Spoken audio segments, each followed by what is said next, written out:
വിഷ്ണുവിൻ്റെ മത്സ്യാവതാരം വെറുമൊരു വിശ്വാസം മാത്രമല്ല, ഭൂമിയിൽ ജീവൻ്റെ തുടക്കമായിട്ട് ഒരു കണക്ഷൻ ഉണ്ടെന്ന് ഞാൻ പറഞ്ഞാൽ നിങ്ങൾ വിശ്വസിക്കുക.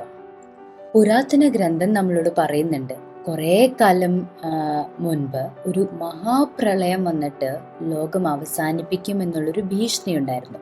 മനുഷ്യവർഗം സൂക്ഷിക്കാനും വേദങ്ങൾ, നമ്മുടെ സ്ക്രിപ്റ്റേഴ്സ് പ്രൊട്ടക്റ്റ് ചെയ്യാൻ വേണ്ടിയും മനുഷ്യന്മാർക്ക് വേണ്ടി ഒരു വഴികാട്ടിയായിട്ടും ഒരു ഗോൾഡൻ ഫിഷ് വരുമെന്ന്.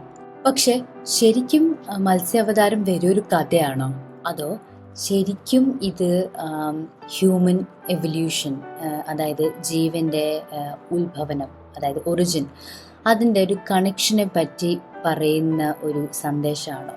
ഹിന്ദു മതത്തിലും മനുഷ്യൻ്റെ ഒറിജിൻ, എവല്യൂഷനെ പറ്റി കുറച്ച് ഷോക്കിംഗ് ആയിട്ടുള്ള കുറച്ച് കാര്യങ്ങൾ ഇന്ന് ഷെയർ ചെയ്യാം. ആയിരക്കണക്കിന് വർഷങ്ങൾക്ക് പിന്നോട്ട് പോയി നോക്കാം. ധർമ്മം തീരുന്നതും അഴിമതിയുടെയും നാശത്തിൻ്റെയും ഒരു യുഗം അവസാനിക്കുന്ന ഒരു സമയമായിരുന്നു. പുരാതന ഗ്രന്ഥത്തിൽ എഴുതിയിട്ടുണ്ട്, ഒരു വലിയ വെള്ളപ്പൊക്കം വരുമ്പം എല്ലാം അവസാനിപ്പിക്കുമെന്ന്. പക്ഷേ ഇതൊരു സാധാരണ ഒരു വെള്ളപ്പൊക്കമായിരുന്നില്ല. ഭഗവത് പുരാണം അനുസരിച്ച് ഭൂമിയെ ശുദ്ധീകരിക്കാനും ഒരു പുതിയ യുഗം തുടങ്ങാനും ഉള്ളൊരു വെള്ളപ്പൊക്കമായിരുന്നു. അപ്പം ഇവിടെയാണ് സ്റ്റോറിയിലൊരു ട്വിസ്റ്റ് വരുന്നത്. ഒരു ദിവസം ഒരു വലിയൊരു ഭക്തനായ രാജാവ് സത്യവ്രത രാവിലെ കുളിക്കാൻ വേണ്ടി നദിയുടെ അടുത്ത് നിൽക്കുമ്പം കൈ കൂപ്പിയെടുത്തപ്പം ഒരു ഗോൾഡൻ കളർ സ്മോൾ ആയിട്ടുള്ളൊരു ചെറിയ മത്സ്യം. അപ്പം പെട്ടെന്ന് ആ മത്സ്യം രാജാവിനോട് പറഞ്ഞു, എന്നെ കൈവിടരുത്, എന്നെ ഇപ്പം രക്ഷിക്കൂ. എന്നെ ഇപ്പം രക്ഷിച്ചു കഴിഞ്ഞാൽ സമയം വരുമ്പോൾ, ഒരു വലിയൊരു നാശം വരുമ്പം ഞാൻ നിങ്ങളെ രക്ഷിക്കുമെന്ന്.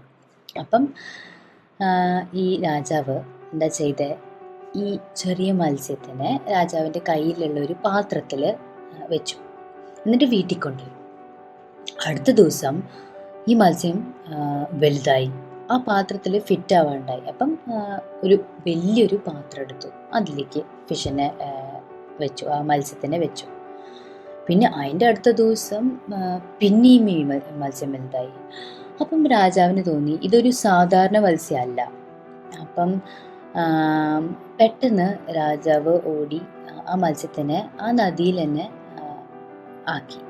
അപ്പം രാജാവ് അവിടെ നിന്ന് കണ്ടു, ആ മത്സ്യം ഭയങ്കര വലിയ രൂപമായി, ഒരു ഗോൾഡൻ കളർ ഒരു രൂപമായി. അപ്പോഴാണ് രാജാവിന് മനസ്സിലായി, ഇത് ശരിക്കും ഒരു മഹാവിഷ്ണുവിൻ്റെ ഒരു അവതാരമായിരുന്നു. അപ്പം വിഷ്ണു അന്ന് പറഞ്ഞു, മഹാവിഷ്ണു അന്ന് ഈ രാജാവിനോട് പറഞ്ഞു, ഒരു വലിയ പ്രളയം വരുന്നുണ്ട്, ഞാൻ പറയുന്ന പോലെ നീ അനുസരിച്ചാൽ ഹ്യൂമൻസ്, അതായത് മനുഷ്യ ജീവങ്ങൾ നമുക്ക് രക്ഷിക്കാൻ പറ്റും. ഒറ്റ നോട്ടത്തിൽ മത്സ്യ അവതാരം ശരിക്കൊരു ഇതിഹാസം പോലെ തന്നെ.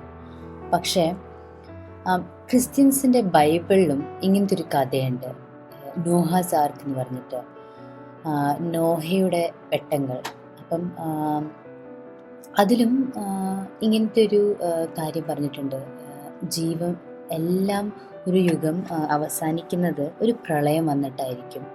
അപ്പം നോഹ ശരിക്ക് എല്ലാ ഹ്യൂമൻ ലിവിങ് സ്പീഷീസ് എല്ലാത്തിനെയും കളക്ട് ചെയ്തിട്ട്, ആനിമൽസിനെയും കളക്ട് ചെയ്ത്, പ്ലാന്റ്സിനെയൊക്കെ കളക്ട് ചെയ്തിട്ട് ബോട്ടിലേക്ക് സുരക്ഷിതമായി കൊണ്ടുപോവുക ചെയ്യുന്നത്. അപ്പം അതുമാത്രമല്ല, ശരിക്കും ജീവൻ്റെ തുടക്കം, അതായത് എവല്യൂഷൻ ഓഫ് ഹ്യൂമൻസ്, അതിലും ഏറ്റവും ആദ്യം ഒരു ജീവനുണ്ടായത് വെള്ളത്തിലായിരുന്നു. ഈ മത്സ്യ അവതാരം പോലെ തന്നെ ആദ്യം ജീവനുണ്ടായത് വെള്ളത്തിലായിരുന്നു. അത് കഴിഞ്ഞിട്ട് ജീവൻ കരയിലേക്ക് മൂവ് ചെയ്തു. വിഷ്ണുവിൻ്റെ ദശാവതാരങ്ങൾ 10 അവതാരങ്ങൾ ശരിക്ക് ദിവ്യരൂപങ്ങൾ മാത്രമല്ല, അത് നമ്മൾ സ്കൂളിൽ ചെറുപ്പത്തിൽ പഠിച്ച പോലെ സ്റ്റേജസ് ഓഫ് എവല്യൂഷൻ തന്നെയാണ്. ഇപ്പം മത്സ്യം, ഒരു ഫിഷ്, മത്സ്യം, കൂർമ്മം ഒരു ടേർട്ടിൽ, വരാഹം ഒരു ബോർ, മത്സ്യക്കൂർമ്മ, വരാഹം, നരസിംഹം ഒരു ഹാഫ് മാൻ ഹാഫ് ലയൺ, പിന്നെ വാമനൻ ഒരു ഡ്വാർഫ്, പിന്നെ അത് കഴിഞ്ഞിട്ടായിരുന്നു പരശുരാമൻ, രാമൻ, കൃഷ്ണൻ. അപ്പം ശരിക്കും 19th സെഞ്ച്വറിയിലെ ഡാർവിൻ്റെ സിദ്ധാന്തങ്ങളൊക്കെ വരുന്നേക്കാളും മുന്നേ തന്നെ ഈ പുരാതന ഗ്രന്ഥത്തിൽ എഴുതിയിട്ടുണ്ട്. ഈ ഋഷിമാർക്കൊക്കെ ശരിക്കും ഇത് അറിയായിരുന്നു അല്ലേ? ശരിക്കും പഴയ ഹിസ്റ്റോറിയൻസും ഈ ഭൂമിശാസ്ത്രം പഠിക്കുന്ന ജിയോളജിസ്റ്റൊക്കെ കുറേ വെള്ളപ്പൊക്കങ്ങൾ കണ്ടിട്ടുണ്ട്. അതിലൊരെണ്ണമായിരുന്നു ദ മെൽറ്റ് വാട്ടർ പൾസ്. ശരിക്കും ഗ്ലേഷ്യേഴ്സ്, അതായത് സ്നോ ഉരുകുമ്പം സീ ലെവൽ കൂടും. അപ്പം ആ സമയത്ത് ഒരു വലിയ വെള്ളപ്പൊക്കം വന്നായിരുന്നു. ഇത് അറൗണ്ട് 11,500 years ago. പിന്നെ അതുമാത്രമല്ല, ഒരു ദ ബ്ലാക്ക് സീ, അത് the Black Sea flood 5600 BC. Mediterranean സീയിലൊരു വലിയ ഫ്ലഡ് വന്നായിരുന്നു. പിന്നെ ഈ ഇന്ത്യയിൽ തന്നെ ദ്വാരക, അതായത് കൃഷ്ണൻ്റെ നഗരം, കൃഷ്ണൻ്റെ ജന്മഭൂമി, അതും വെള്ളത്തിൽ മുങ്ങി പോയതായിരുന്നു അറൗണ്ട് 3000 BC. അപ്പം നമ്മൾ ഈ കഥകൾ, സ്റ്റോറീസിൻ്റെ, അപ്പം നമ്മൾ ശരിക്കും ഈ സ്റ്റോറീസായി കേൾക്കുന്ന കാര്യങ്ങളും സ്റ്റോറീസായി നമ്മൾ ജനറേഷൻസായി കൈമാറുന്ന കുറേ ഈ രഹസ്യങ്ങൾ ശരിക്കും അത് ട്രൂ ഇവൻറ്റ്സ് ആണോ? അതിൽ സത്യമുണ്ടോ? അപ്പം ഈ പുരാതന കഥയിൽ നിന്ന് നമുക്ക് എന്താ മനസ്സിലാക്കാൻ പറ്റുന്നത്? ആദ്യത്തെ കാര്യം ക്ലൈമറ്റ് ചേഞ്ച് ആൻഡ് ഫ്ലഡ്. ചൂട് കൂടുന്നതനുസരിച്ച് മൗണ്ടൻസിലുള്ള സ്നോ ഒക്കെ മെൽറ്റ് ആയിക്കൊണ്ടിരിക്കും. അപ്പം നാച്ചുറലി സീ ലെവൽ കൂടും, അതായത് വെള്ളം കൂടും. അപ്പം ഒരു വലിയൊരു വെള്ളപ്പൊക്കം വരാനുള്ളൊരു നല്ല ചാൻസ് ഉണ്ട്. ശരിക്കും നമ്മുടെ പാസ്റ്റിലുണ്ടായ പോലത്തെ വെള്ളപ്പൊക്കം വരാനുള്ള ചാൻസ് ഉണ്ടോ?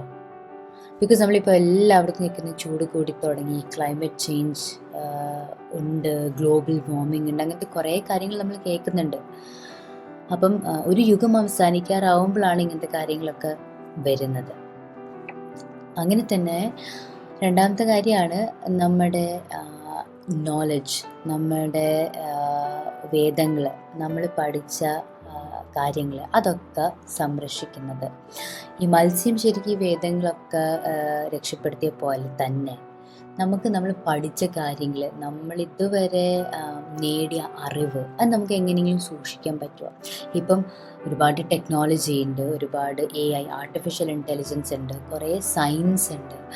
അപ്പം അതൊക്കെ വെച്ചിട്ട് നമുക്ക് ഒരുപാട് നല്ല രീതിയിൽ നമ്മൾ പഠിച്ച കാര്യങ്ങളൊക്കെ പ്രൊട്ടക്റ്റ് ചെയ്യാൻ പറ്റും.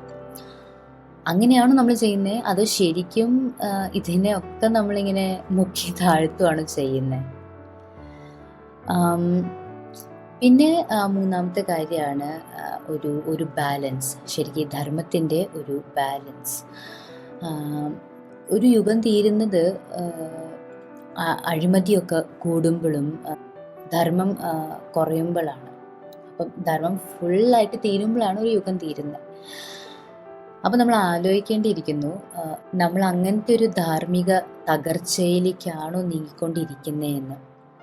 ശരിക്കും മത്സ്യാവതാരം, വിഷ്ണുവിൻ്റെ ശരിക്കുള്ള ഒരു അവതാരം ഒരു കഥ മാത്രമല്ല, ഒരു പാസ്റ്റ് പറയുന്ന ഒരു കഥ മാത്രമല്ല, നമുക്ക് എല്ലാവർക്കും ഒരു വാർണിംഗ് ആയിട്ട് യൂസ് ചെയ്യാൻ പറ്റും. നമ്മുടെ ഫ്യൂച്ചർ നമുക്ക് എങ്ങനെ പ്രൊട്ടക്റ്റ് ചെയ്യാൻ പറ്റുമെന്നും ചില പുരാണങ്ങളിൽ എഴുതിയിട്ടുണ്ട്. ഈ ഒരു വെള്ളപ്പൊക്കം വരുമ്പോഴും ശരിക്കും നല്ല കാര്യങ്ങൾ ചെയ്യുന്ന ആൾക്കാരും നമ്മൾ നേർവഴി പോകുന്ന ആൾക്കാരെ പോലും ഈ വെള്ളപ്പൊക്കത്തിൽ നിന്ന് ഭഗവാൻ രക്ഷപ്പെടുത്തിയെന്ന്. അങ്ങനെ തന്നെ നമ്മൾ ചെയ്യുന്ന കാര്യങ്ങളൊക്കെ നല്ല കാര്യങ്ങളായിരിക്കണം. നമ്മുടെ ഫ്യൂച്ചർ ഇപ്പം എല്ലാം നമ്മൾ ചെയ്യുന്ന കാര്യം ആണ് ഡിസൈഡ് ചെയ്യുന്നത്. അപ്പോൾ ഇന്നത്തെ വീഡിയോ എല്ലാവർക്കും ഇഷ്ടപ്പെട്ടു എന്ന് വിശ്വസിക്കുന്നു. നിങ്ങളുടെ എന്താണ് ഇതിനെ പറ്റിയുള്ള അഭിപ്രായം എന്ന് പറയൂ. ഇതുമാത്രമല്ല, നിങ്ങൾ ആദ്യമായിട്ടാണ് ഈ ചാനൽ കാണുന്നതെങ്കിൽ സബ്സ്ക്രൈബ് ചെയ്യാൻ മറക്കരുത്. Thank you.